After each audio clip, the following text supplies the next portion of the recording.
This is every comic book from 1965 that features Spider-Man, a compilation of the recaps that I put out every Thursday as I attempt to read every Spider-Man ever. That's the name of this channel. Amazing Spider-Man issue 20. The last we left Peter Parker, he was being followed by a mysterious man, and that's still the case, but thanks to his spider sense, Peter now knows. As Spider-Man, he follows the man and sees him call his mysterious boss, but he can't hear what is said, so he scurries home, almost revealing his identity to Aunt May. Elsewhere, at the Bugle, J. Jonah Jameson wishes for an anti-Spider-Man serum, but he finds the next best thing, genetic experimentation. Outside, Peter enters the building, and his stalker takes the opportunity to report to his boss. But, surprise, they have the same boss, J. Jonah Jameson. We learn that the man is Mac Gargan, and Jonah wanted him to follow Peter to learn how he takes photographs of Spider-Man. But he has a better idea now, and is willing to pay Mac to help. Jonah takes Gargan to a genetic scientist, Dr. Farley Stillwell. He pays Stillwell $10,000 to grant Mac Gargan the power to defeat Spider-Man. Stillwell reluctantly agrees. He needs the money after all, and he uses a custom formula and electricity to grant Gargan scorpion powers. With a custom tail that it can hit like a sledgehammer, Mac becomes the Scorpion, strong enough to defeat Spidey. As this new villain is being formed, Peter is with Betty, waving Ned Leeds off as he goes on an assignment to Europe. He's secretly happy to have Betty all to himself again. He's less happy when Scorpion ambushes him outside of the Bugle offices. Scorpion is strong, hitting like a powerhouse with both fists and tail, but he forgot about Spidey's webs and finds himself webbed up. Spidey wins the fight and Jonah looks distraught, except that Scorpion learns that he has pincer fingers and escapes, throwing the webbing back at Spider-Man. As the fight rages on, Dr. Stillwell realizes that his experiment will lead to Mac Gargan becoming more and more evil as he becomes more powerful. He races out with an antidote to stop the monster he created, but that very monster has defeated Spider-Man already and throws his unconscious body into an empty water tower. Then, feeling unbeatable, he proceeds to ignore Jonah and robs an armored car. Jonah has created a monster worse than Spider-Man. Speaking of Spider-Man, our hero awakes and chases after Scorpion, but Dr. Stillwell has found Scorpion first. He pleads with Mac to take the antidote, but Gargan refuses. In his attempt to save Mac, Dr. Stillwell climbs after him and falls to his death. The Scorpion grows stronger, the last of his humanity leaving his mind. He's so strong that he defeats Spider-Man a second time, once again leaving him for dead. There's only one thing left for Scorpion to do: kill the man who knows his identity. Kill J. Jonah Jameson. Lucky for Jonah, Spidey rallies a second time and comes to the rescue. He webs Scorpion's feet to the ground and uses the distraction to rip the tail from Scorpion's body. Even when Scorpion's pincer hands grab him, he moves into the blow instead of away and catches Mac Gargan with a knockout blow. Spider-Man has won, finally. As he recovers at home and sews up his costume, J. Jonah Jameson is out there pretending that he was the one that saved the city from Scorpion and vows to find another way to defeat Spider-Man. Fantastic Four issue 35. The Fantastic Four are visiting a university where Reed Richards is planning to make a big speech. On a tour of the campus, they come across a biologist building a monster that he wants to bring to life. It gives them the creeps. Meanwhile, in Transylvania, the villain Diablo frees himself from some rubble and uses magic powders to teleport to the Fantastic Four. Back at the university, Johnny Storm runs into that guy that tried to steal his girlfriend. It's Peter Parker, who is here to see if it's the university he wants to attend. They share some harsh words with each other. Diablo eventually arrives at the university and brings the monster to life. The giant dragon man defeats the thing, who stumbled across the plot, and throws him through a wall. When Johnny tries to stop the dragon man, it breathes so much fire that the Human Torch is forced to flee into space just to cool off. Reed and Sue are able to subdue the beast, and Sue realizes that it's just a child. She goes to comfort it, but is interrupted by Diablo. Before they can stop him, Diablo throws a magical gas at them, lowering their body temperatures and freezing 3 of the 4. Luckily, the 4th member is the Torch, who returns from space and is able to raise the body temperatures back up. The Fantastic Four chase after Diablo, who goes to throw the same freezing gas, but his own monster turns against him, slamming him with his tail, and the bomb hits the lake, freezing it. As the Dragon Man attacks Diablo, they both fall into the frozen lake, and none of the heroes are able to find them again. As the 4 prepare to leave, Reed and Sue can't be found. They're in Lover's Lane, where Reed proposes to Sue. Amazing Spider-Man issue 21.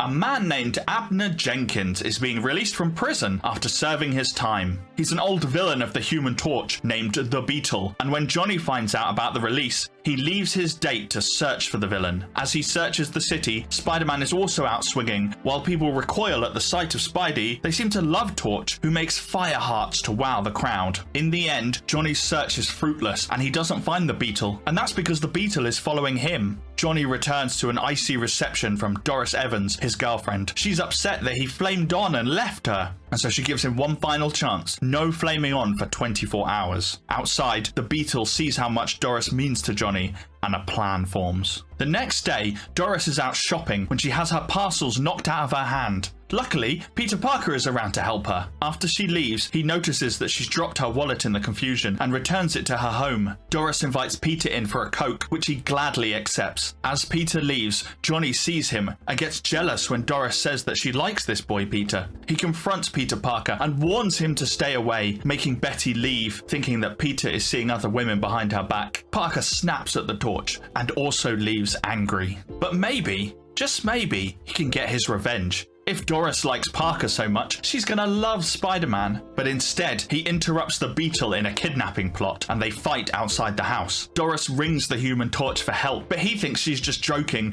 trying to get him to flame on and lose the bet. He hangs up on her just as Spidey and the Beetle smash through a window. The Beetle, to keep Spider-Man away, grabs Doris, and he's able to escape with her. Spider-Man gives chase just as Johnny returns home. With Johnny Storm blaming Spider-Man for the missing Doris, the two fight above the city. Elsewhere, Betty is sure that there must be some explanation for Peter seeing other girls, so she rings him at home, only to have Aunt May say that she hasn't seen her nephew all day. Oh, Betty is sure that he must be cheating. If only she knew that he was fighting the Human Torch, leading the flamed hero to where the Beetle was. When the Torch spots the Beetle, he sees who's really to blame, and the two heroes work together to apprehend the Beetle once more. Doris is so happy to see Johnny, but she fears Spider-Man, so he swings away angry. Our issue ends with Spider-Man stood above the city, wishing for a day when people would see him as a real hero. The Fantastic Four, issue 36. Sue and Reed are getting married, so they hold an engagement party inviting all of their superhero friends. That night, they're attacked by the Frightful Four, Pacebot Pete, Mastermind, the Sandman, and the newest member, Medusa. The Frightful Four are able to capture 3 of the members. With them tied up, Mastermind puts anti-gravity discs on them, sending them up into space and to their death. Luckily, the Thing's girlfriend, Alicia Masters, is able to alert Johnny to the danger, who comes to the rescue as the Human Torch. He's able to pull down his family, and the 4 of them are able to defeat their frightful counterparts. But where's Spider-Man in all of this? He wasn't invited to the engagement party, so he's just a hand in the background, stealing cake. Amazing Spider-Man issue 22. Remember the evil circus that hypnotized Spider-Man? Well, he certainly does, and since they're out of prison, he shows up to warn them off committing any more crimes. And while he does, he slips a tracker into the ringmaster's hypno hat. But the circus troupe doesn't want to work for the ringmaster anymore, so they hold a coup. The clown throws juggling balls at him, the human cannibal slams into him, and the acrobats toss him around. Princess Python votes to put the clown in charge. After school, Peter Parker is invited by Betty to attend an art exhibition sponsored by J. Jonah Jameson. While there, and while Jonah is boasting about being a patron of the arts, a clown shows up and distracts the crowds. As he does, the other members of the circus loot the back room. Jonah discovers the thievery, and the human cannibal slams into his head as a reward, knocking him out and into critical condition. Suspecting the ringmaster, Spider-Man follows his tracker, only to find that the ringmaster is innocent. However, he continues to follow him and discovers the truth of the situation. Spider-Man hypnotizes the ringmaster with his own hat to get the address of his ex-crime buddies, and he leaves the villain in a trance. At their hideout, the circus are deciding on a team name. They have just chosen the Masters of Menace when Spider-Man bursts into the room. Each member of the circus fights Spidey, but none are able to hold him until Princess Python holds onto his arms using her womanly charms.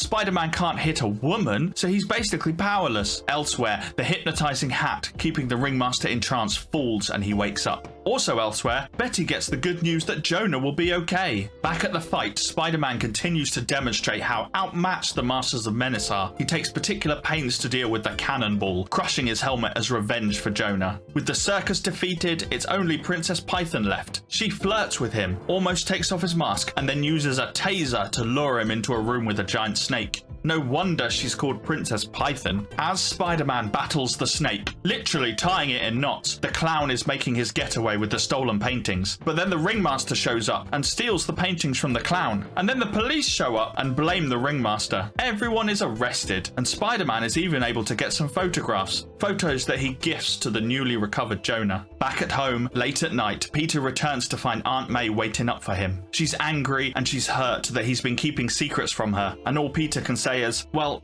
it's hard to explain. Amazing Spider-Man issue 23. The Green Goblin is back and looking to take over Lucky Lobo's gang. When Lucky Lobo himself refuses, Goblin drops a distraction bomb and flees. The whole thing is caught by a journalist who figures that the Green Goblin must be taking down the mob.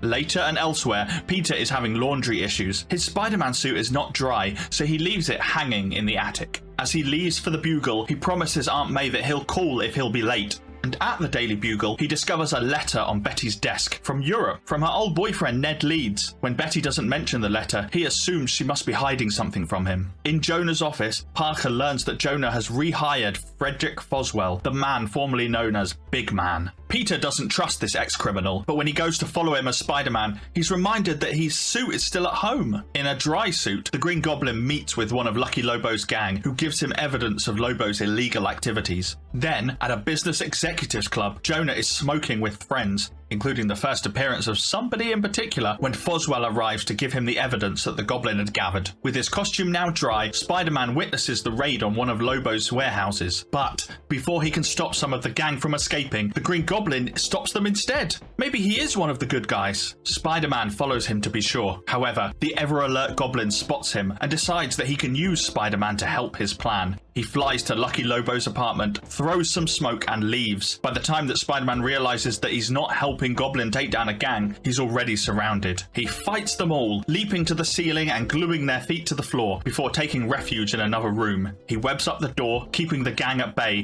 while he makes a phone call to his Aunt May, just letting her know that he'll be late home. He's such a good nephew. When the gang finally break down the door, they find Spider-Man surrendering with his hands up, but as they cautiously approach, they're caught by a web falling from the ceiling. Only Lucky Lobo escapes, because he's lucky, and he reveals that the Green Goblin has been trying to take over the gangs, not just fight crime. Spider-Man goes after the Goblin, forcing him through a skylight and into close quarters. Their fight uses up all of the Goblin's gadgets and he flees, but it also uses up all of Spidey's webs and he can't chase after the Goblin. Green Goblin thinks he's won, only to learn on the radio that the whole gang has been arrested thanks to Spider-Man. The whole gang? That means there's nothing left to take over. Peter Parker ends his day back at the Bugle, where he remains suspicious of Foswell, where he invokes the anger of Jonah for not having photos, and where he's passive-aggressive to Betty, who still hasn't mentioned the letter from Europe. At home, he thinks about everything that has gone right, but he still has this strange feeling, this foreboding feeling, that something terrible is just around the corner.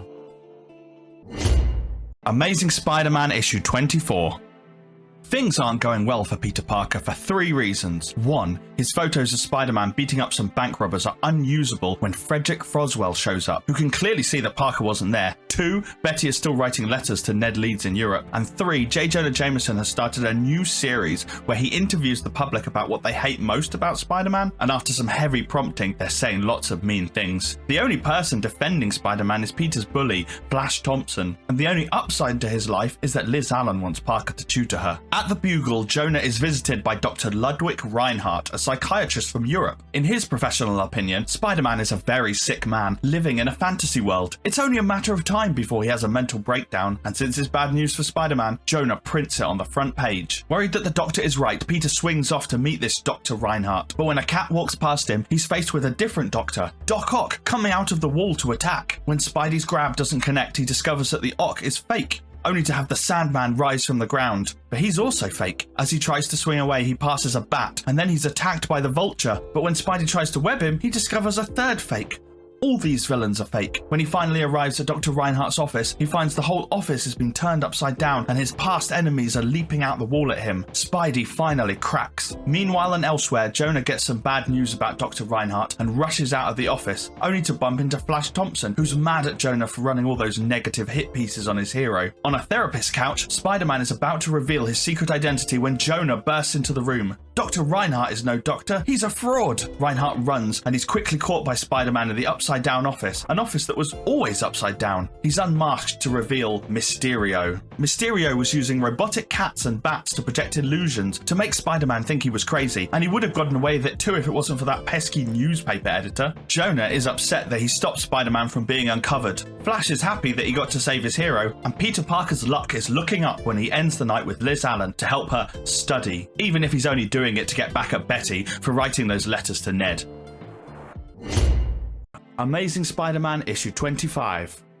Things are actually going well for Peter Parker. He's tutoring Liz Allen, he's sewing a spare costume, and he's captured some pictures of Spider-Man stopping a crime using only his signal light to attract the attention of the police. But his fortune changes when a scientist called Smythe comes into the Bugle with a robot. He says that it's guaranteed to defeat Spider-Man. Jonah initially rejects it, and ironically it's Peter Parker who convinces him to try it. After all, it's just a goofy looking robot. Turns out that the steel cables from that goofy looking robot are impossible to break out of, even with spider strength. And now Betty hates Peter too for wishing death on Spidey. As if things couldn't get any worse, Flash Thompson sees Pete with Liz and threatens to beat him up after class. That good luck really didn't last long. With his face and voice projected onto the robot, J. Jonah Jameson pilots the Spider Slayer and sets it off to detect any spiders in the local area. It finds Peter at school, and Peter makes a quick escape out the back. But Flash and friends thinks he's escaping from them and give chase, forcing Peter to climb up onto a rooftop to make his change into his alter ego. Every attack that Spider-Man tries against the robot fails. Liquid webbing falls off its oily body. Webbing just slides off too. The only thing Spidey can do now is run. At the Daily Bugle, Betty tries to save the hero,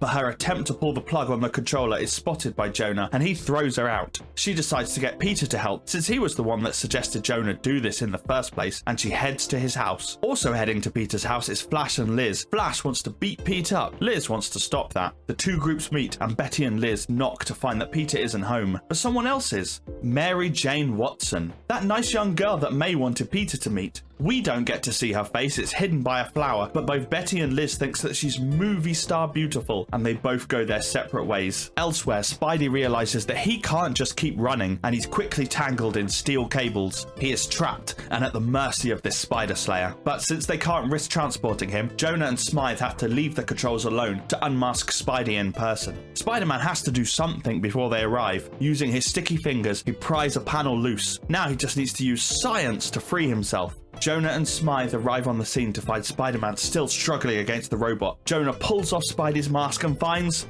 nothing.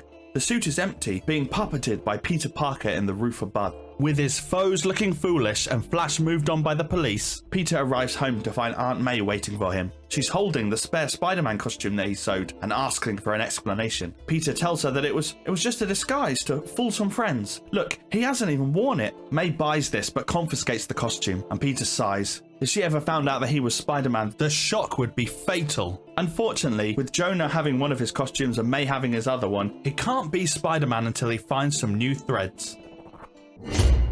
Amazing Spider-Man issue 26. Last issue, Spider-Man used one of his costumes as a puppet and had the other one confiscated by Aunt May, so now he's costumeless. Which is just a terrible time to happen because the Green Goblin and a brand new villain, the Crime Master, are meeting at the docks. They want to work together to take control of the gangs of New York, but both have ego issues and refuse to cooperate. Instead, the Crime Master goes on a rampage, threatening gang members and bombing cars. His message is clear: follow the Crime Master or suffer the consequences. As Crime Master's evening of terror comes to a close, we jump to the apartment of Frederick Froswell. You remember him from being the big man and going to jail, the journalist that's now now working at the Daily Bugle. Well, he's taking off a costume and hoping that no one guesses his secret identity. And speaking of the Daily Bugle, Peter heads there the next day when his search for the Spidey costume confiscated by his aunt turns up nothing. In the middle of the press room, he has a big row with Betty, who is mad that he tried to get Spider-Man killed and mad that Peter's dating this mysterious Mary Jane Watson. Any amount of "I've never even met this girl" is ignored, and eventually the fight is ended by Jonah. As Jonah then goes on to brief Foswell on a story about this new Crime Master character, Peter sneaks a spider tracer into Foswell's hat. He's still suspicious of this ex-criminal, and he'll follow up when he has his costume back. At Midtown High, Flash Thompson and friends taunt Peter Parker for running away from a fight, the thing he did last issue. When the taunts get too much, Peter gets violent and a brawl starts. Liz, who thought Peter was different, is turned off from her Parker crush, and the fight is spotted by the principal, who calls Peter into his office. While Pete's in that office, Flash overhears Parker taking full responsibility for the fight that Flash and his gang started, and maybe he starts to gain a little respect for his classmate. Unseen by Peter, Flash tells the principal what really happened. Meanwhile and elsewhere, Jonah is at the Century Club, bragging about what a good person he is for rehiring Frederick Foswell despite his ex-criminal past, apparently completely unaware of dramatic irony. After school, Peter Parker figures out a solution to all of his costume woes. He just buys a suit from a costume shop. However, the Spider-Man suit they have just doesn't fit right, so he has to use webbing to keep it from revealing too much. Spider-Man once again, Parker follows his spider tracer to Foswell's apartment, only to find it abandoned. As he searches for clues to Foswell's criminality, the Crime Master appears on the rooftops outside. The Crime Master shoots at the person inside Foswell's apartment and continues to shoot more as he learns that he's facing Spider-Man. When bullets are easily dodged, Crime Master uses a knockout gas instead, and Spidey finds himself choking and tumbling off the edge of the building. As he falls, he's able to get his mask off and breathe once more, and then able to use his reflexes to save himself from a certain splattery death.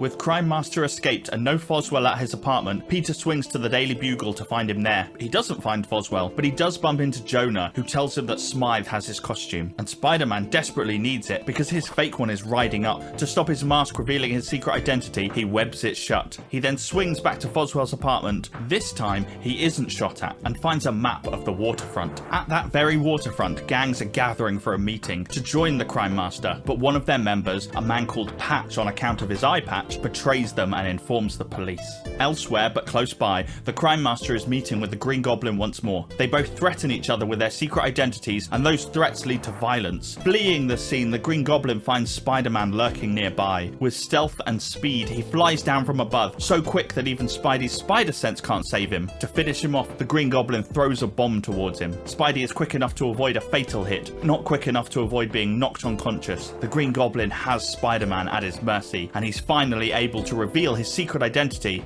Well, he would if the mask wasn't webbed shut. Instead, he has other plans. As the Crime Master gets on stage to announce his takeover of the gangs, the Green Goblin also gets on stage, but has something better to offer. He has captured Spider-Man.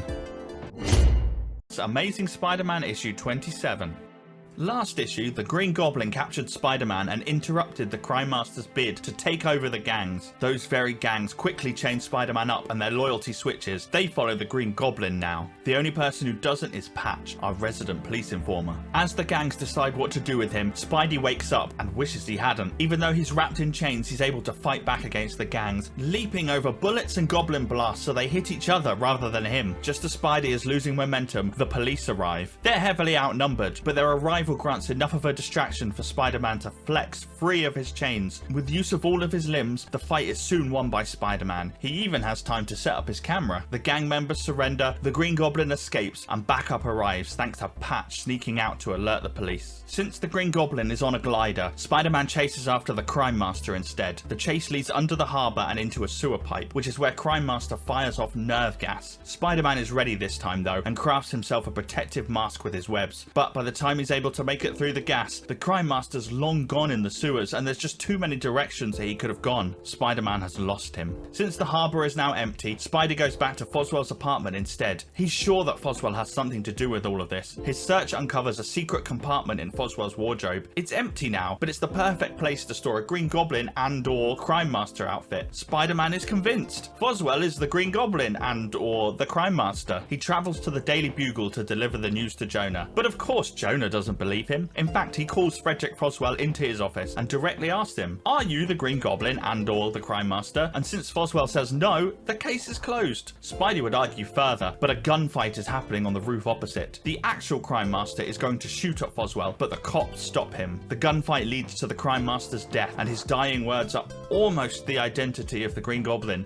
Almost. At the Bugle, the cops arrived to thank Foswell. Since he was an old gangster, he was able to figure out who this new player was. He'd told the cops, and also acted as bait for them to catch him. So who was the Crime Master? Nick Lucky Lewis, a character who's not been mentioned at all. Sometimes the big reveal is just somebody you've never heard about. Since Spider-Man is in his office, Jonah tells the cops to arrest him for crimes, and when they refuse, he threatens a front-page story about Foswell to make Spider-Man look like a fool. Which reminds Spidey, he left his camera. He swings back to the pier, only to find the camera missing. As he searches, a rotten plank sends him tumbling into the water, but he's able to find his camera in the hands of some children and swings away with most of his dignity intact. However, because of the water, his costume shop costume is shrinking, so he removes it on a rooftop until he can find a better solution. At home, he develops his pictures of the warehouse fight, but he doesn't want to sell it to Jonah, not after the way he was just treated. Instead, he goes to the Daily Globe and sells them there, although he's put off by how nosy the editor Barney Bushkin is. At his gentleman's club, Jonah is bragging about this big story and his reporter's involvement. In fact, he claims he was the mastermind behind the whole thing. His mood is only slightly dampened by the news that the Daily Globe got exclusive Parker-produced photographs. At home, and with Aunt May out of the house, Peter continues his search for his real costume. When that turns up nothing, he realizes that his worst nightmare has come true. He'll have to sew another. But that'll have to wait, because Aunt May arrives home after her evening plans are cancelled. Missing his aunt, Peter offers her a trip with him to the theatre. As they watch the film, Foswell returns to his apartment. He's glad that no one realized his real secret identity, Patch, the police informant. And elsewhere, the Green Goblin rages that Spider-Man stopped him once again. He vows to disappear, just long enough for Spidey to think him beaten, and then strike once more to destroy Spider-Man for good. But Peter's unaware of all of that. He's enjoying the evening with his aunt by his side. He's happy. The Amazing Spider-Man Annual number 2. Our friendly neighborhood Spider-Man is swinging around New York, bored.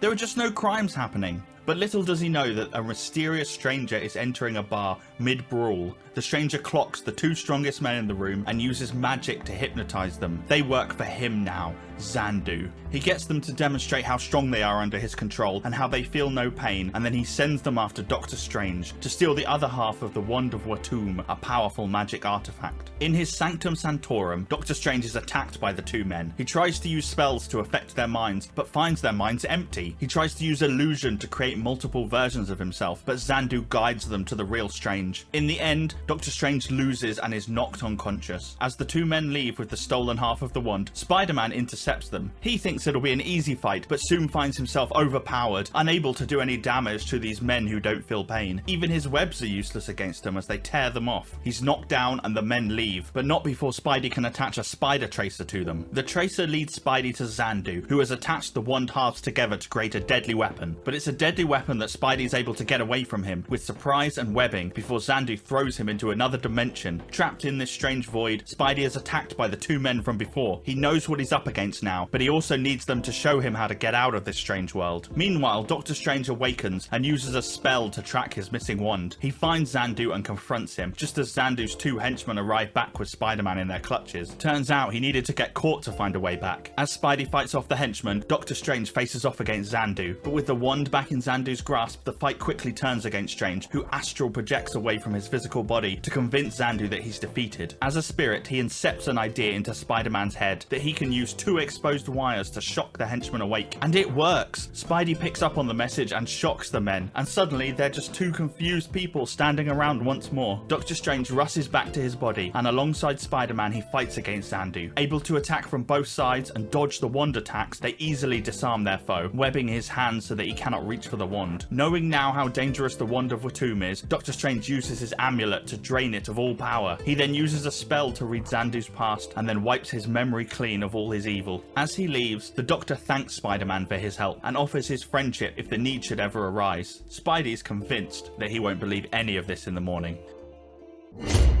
Amazing Spider-Man issue 28.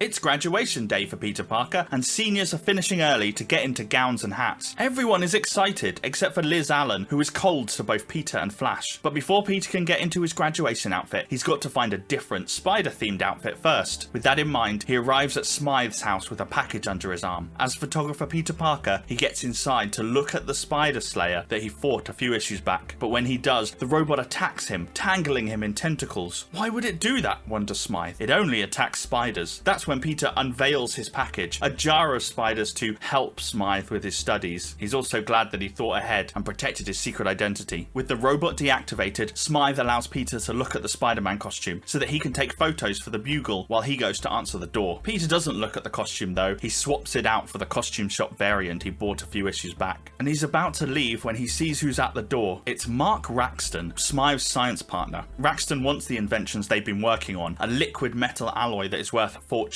But Smythe argues that it hasn't been tested, that it could be dangerous, and the two men come to blows. Smythe falls into the machinery, activating the Spider Slayer once more and trapping Peter. While Raxton topples and finds himself covered in the liquid metal alloy, he flees to get to a hospital, and Peter uses his web shooter to deactivate the robot before Smythe becomes conscious and discovers who he really is. As Raxton races to get help, he finds that the metal doesn't hurt. In fact, he feels strong, and he smashes a car just to prove it. He's an actual molten man. And so he does what all good molten men do, and he plans to do the biggest crime he can think of. But before he can even think about any crimes, Spider-Man arrives on the scene, having gotten Raxton's address from Smythe. The two men fight, and Spidey quickly finds that Raxton can survive his hardest punches, and that his webs just slide off Raxton's metal body. Spidey is out of options, and taking heavy metal hits, and is soon sent tumbling into a cellar. Once there, Spidey has an idea. He takes out the lights, and uses his spider sense to maneuver in the dark. He's able to web together a thick rope with his webs, and hog-tie the molten man. In the light again, the molten man is able to fight back, but Spider-Man holds on long enough for the web to harden, now unbreakable. Soon the police arrive, and Spider-Man swings off to his graduation. All of Peter's classmates have gathered for his graduation. Aunt May watches on as he collects his diploma, and we learn that Peter has won a science scholarship to the Empire State University for having the best grades in the school's history,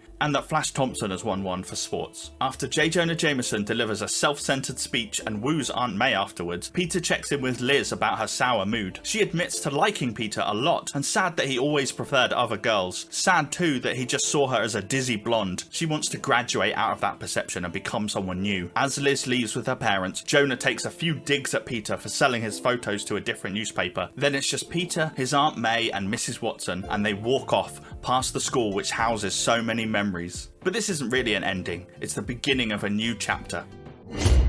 The Fantastic Four Annual Issue 3.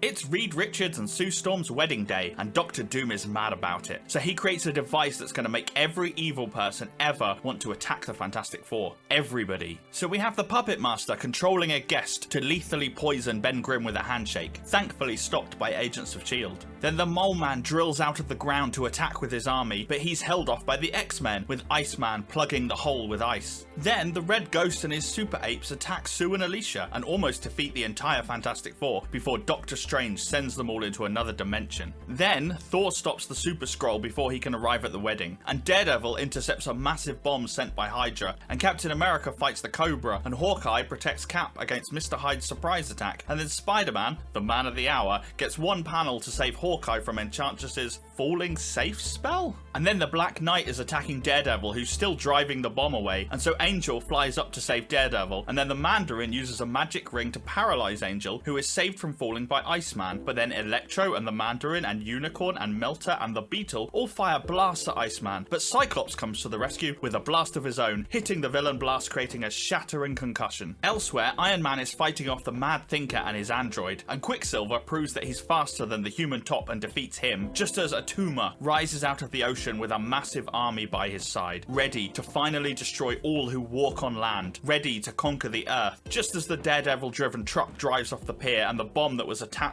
wipes out Atuma's entire army, sending them sinking back into the depths. Back with the Fantastic Four, the Watcher appears and takes Reed Richards through the fourth dimension, presenting him with a range of weapons that will help him. This apparently doesn't count as interfering. Reed goes back to the fight and activates the weapon he got, which sends every villain back in time and makes them forget everything that happened, including Doom, who Reed suspects is behind the attack. Reed and Sue can finally get married, and they do, finally sealing their wedding with a kiss in front of their friends and the world's heroes. Two more people are trying to get into the wedding though, but Nick Fury and his team turn them away. No one's allowed in without an invite, so the two men, Stan and Jack, will get their revenge when they write the next issue of Fantastic Four.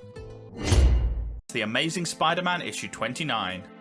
The Scorpion has escaped from prison. By pretending to crack up, he convinced the guards to give him back his suit, which he fixed and used to escape, and now he's swearing vengeance on J. Jonah Jameson and Spider-Man. Meanwhile and elsewhere at the Daily Bugle, Jonah is asking Foswell about the cat burglar and some missing scientific equipment, teasing future stories, and Peter Parker learns that Ned Leeds is back and flirting with Betty Brant. As Peter fumes, the police arrive to warn Jonah about the Scorpion's escape. Trying to hide his involvement in the creation of the Scorpion, Jonah plays it off like he's not worried. Why would the Scorpion come after him? But alone, he's terrified and comes up with a plan to convince Spider-Man to save him. But since Peter Parker was at the Bugle and heard about the escape, Spider-Man is already helping. He's swinging around hoping to attract the Scorpion and completely unaware that he's having the opposite effect, showing the Scorpion that Jonah is alone and unguarded. Jonah's plan to use a newspaper headline to taunt Spidey into defeating the Scorpion goes into action, but it's too late. The Scorpion attacks Jonah at the Bugle and the fight spills out into the bullpen. Luckily, Spidey realizes his mistake just in time and swings through the window to the rescue. Spidey battles the Scorpion, but he's angry when he sees that Ned gets to protect Betty, and that anger makes him sloppy, missing punches and taking hits. Jonah yells at him to defeat the Scorpion, and then yells at him when he isn't able to, and when the police arrive, Jonah yells at them to shoot both Scorpion and Spider-Man. The Scorpion flees up the side of the building, followed by Spider-Man, and Jonah is left standing in the wreckage of the fight. He wastes no time and immediately gets photographs and makes himself out to be a hero, while Ned Leeds takes a distraught Betty home. On the rooftop, Spidey turns his webs into bowlers and uses them to trap the Scorpion, but using his coiled tail, the Scorpion is able to springboard off a wall and sends the two of them tumbling off the rooftop. Spider-Man is able to save them both, but they fall into the water, where Spidey has to quickly change his web fluid and unloads on the Scorpion. Spidey's increased lung capacity means that he can stay underwater longer, and eventually he drags up a webbed up Scorpion and leaves him on the dock for the police to find.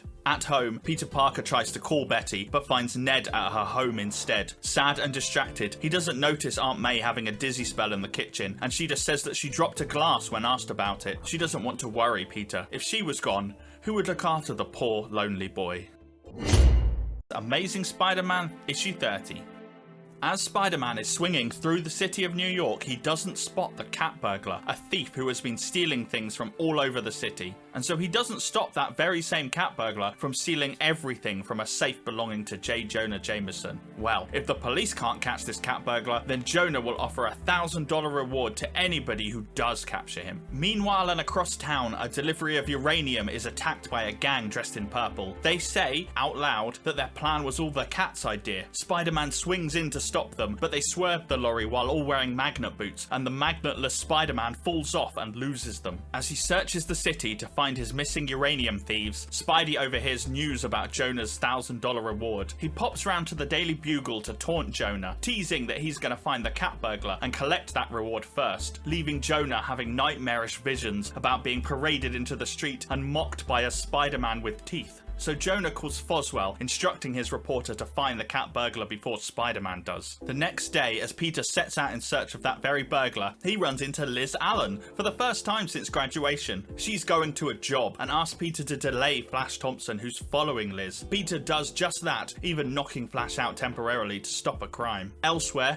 Betty has been told something surprising by Ned Leeds, so when Peter calls, she invites him over. She tells him that Ned has proposed. Peter instantly thinks of also proposing and revealing his secret identity, but bringing up Spider-Man even just a little bit causes Betty to flinch away. That leaves Peter angry enough to storm out, leaving Betty crying that it's Peter that she really loves. As he wanders sadly through the streets, Peter runs into a robbery and stops it as Spider-Man. The goons were hired by the purple-clad men from earlier, who will just have to find a way to deal with this Spider-Man menace. This doesn't matter this issue, but it's going to come back later. At home, home, Aunt May is still hiding fainting spells from Peter, and he learns that Betty has called him many times, but instead he sinks depressed in front of the TV. Across town, the cat burglar is pulling off one last job before retiring. Unfortunately, he chooses a building that already had its windows cleaned, so a resident spots the strange man hanging outside. Suddenly, the police are shining spotlights up at him, and Spider-Man's arriving to apprehend him. Elsewhere, with the arrival of Spider-Man, Jonah is watching nervously on the news. He really doesn't want to pay $1,000 to Spider-Man. Spidey and the cat burglar fight on the rooftop, with the cat burglar using explosives and guns, enough to force Spider-Man to temporarily withdraw to avoid getting shot. But as Spider-Man takes a breather, the police arrive and find the cat burglar hiding in a chimney. They arrest him, and Peter is left just to take pictures of the scene instead. He delivers these photographs to a very relieved Jonah, who even pays extra since he no longer has to pay out on a reward. As he leaves, he bumps into Betty, but there's something between them now, a Spider-Man presence that will mean that they can never be together.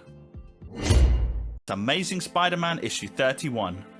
Those mysterious purple men who we've been meeting many times before are working for the Master Planner and stealing radioactive devices and escaping by helicopter. At least they would be escaping if Spider-Man didn't interrupt. The purple men fire gas at Spidey, but he just holds his breath, relying on his superhuman constitution to survive. And since they can't beat Spidey in a fair fight, the men dump their spoils into the water below. And, unspotted by Spider-Man, those spoils are picked up and taken to an underwater base. On the helicopter, the gas is starting to get to Spidey, so he ends the fight quickly by throwing the door of the helicopter at the rotor blades and bringing the whole thing down into the water. Spidey tries to rescue the purple criminals, but finds them escaped. In the underwater base, the Master Planner is frustrated by Spider-Man. By accident, Spidey is ruining all of the Master Planner's master plans. Later, Peter Parker is off to register at his new college, saying goodbye to May, who's feeling very ill but refusing to worry her nephew. So he registers, signs out books, and gets insulted by Flash Thompson, all while oblivious to his aunt's health. But it becomes very clear when he returns home after she faints and is rushed into hospital. Despite May urging Peter to rest for his first day of school, he spends the whole night worrying, and so he's exhausted at college the next day. Flash Thompson meets fellow students Harry Osborn and Gwen Stacy, but when they all try to say hi to Peter, he's still full of worry and exhaustion, and he blanks the trio. It's a terrible first impression, and Harry starts spreading rumours that Peter is cold to everybody. Gwen's starting to develop a crush though. In science class, Harry and his gang decide to play a prank to take Peter down a peg or two. They replace his inert chemicals with something showy, getting him in trouble with the professor. Peter doesn't even realise it's a prank though, thinking he must have just used the wrong chemical while in his own head. Feeling sorry for Peter, Gwen encourages Harry to invite Peter for sodas, but he blanks them again as he races to see Aunt May. At the hospital, Peter is told that the doctors still don't know what's wrong, and at home, bills are piling up. How can he possibly afford all this healthcare? He briefly considers dropping out of school, but decides on more immediate action. So he swings off as Spider-Man, looking for crime to photograph and sell pictures of, but he finds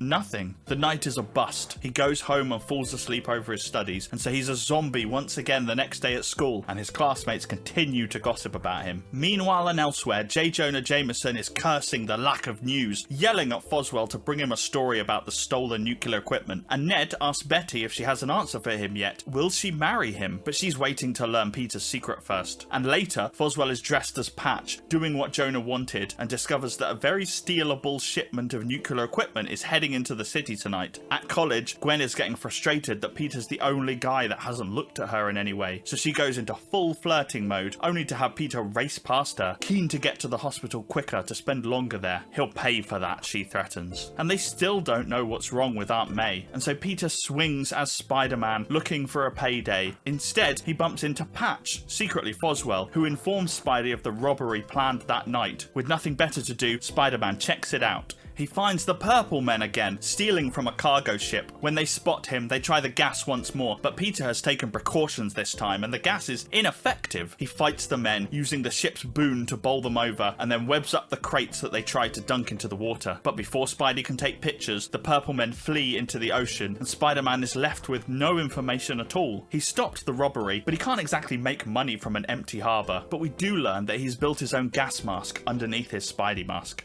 At the underwater base, the Master Planner monologues once again, and we learn three things. There's somebody who has fought Spider-Man before, they're building some kind of laser, and they want to deal with this Spider-Man menace once and for all. And elsewhere, at the hospital, the doctors have finally found out what's wrong with Aunt May, and it means that she's going to die very soon.